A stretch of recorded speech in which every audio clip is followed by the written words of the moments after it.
We worked with a company once that had over 80% open rates. What were they doing? What were they sending people? They were sending people their income.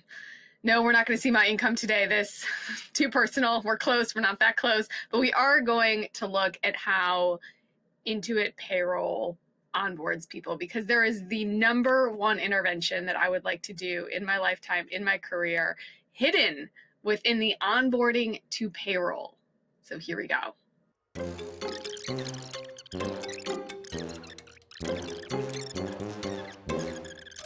Okay. Whew, review and sign. Okay, great. Wonderful. Paycheck preferences. Maybe this is it. Okay. This is it. This is the number one way to increase savings in America, and it's hidden. I don't know if you saw that. It's hidden under a little drop down.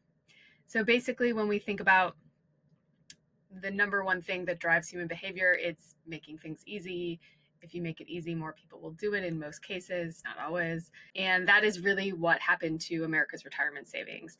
We did automatic enrollment. By default, you were enrolled in the company's retirement savings, and now America has retirement savings, right?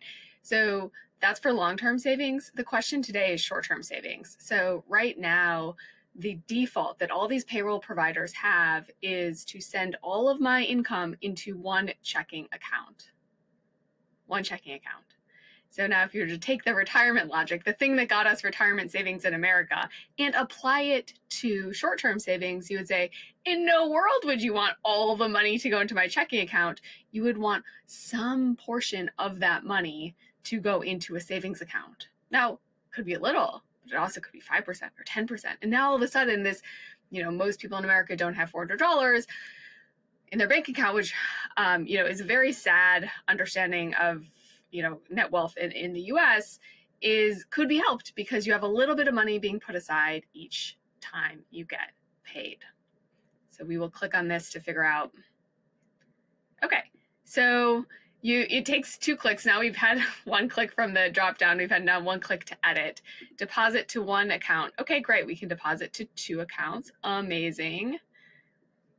And we can then deposit into a savings account if we want to. Now, what would you do if you were a behavioral designer in this case? You would probably change the ordering. So you would make it savings first and then checking. You would probably give people a percentage, because at this point, I probably don't know my exact pay, but maybe an amount you could say. And then you'd give them a recommendation, because it is difficult to know exactly what to do for financial decision making. And so you can imagine saying, 3%, 5%.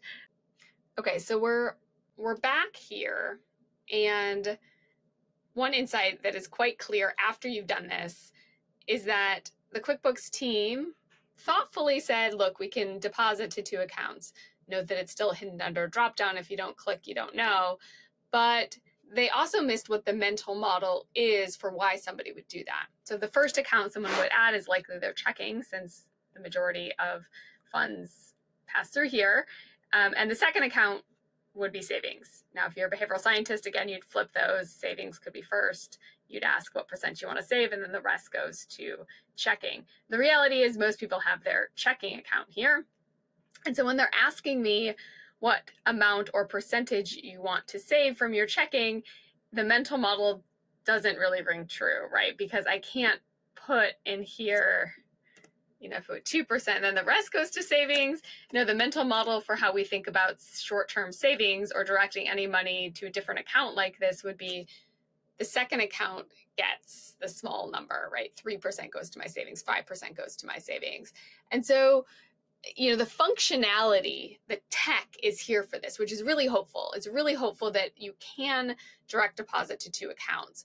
But the actual flow that a user goes through from knowing that you have to kind of unclick something to say personal details, and then you have to find this hidden under a drop down to the mental model for savings isn't there yet. And I have so much hope that some payroll provider, some API payroll provider, because that's now the new thing, but if not, QuickBooks or Gusto or Rippling would be able to figure this out, because it would be huge for financial savings in America if we could help people direct deposit, pay when you get saved. This is like the easiest way to increase your savings, is just pay when you get saved, or save when you get paid.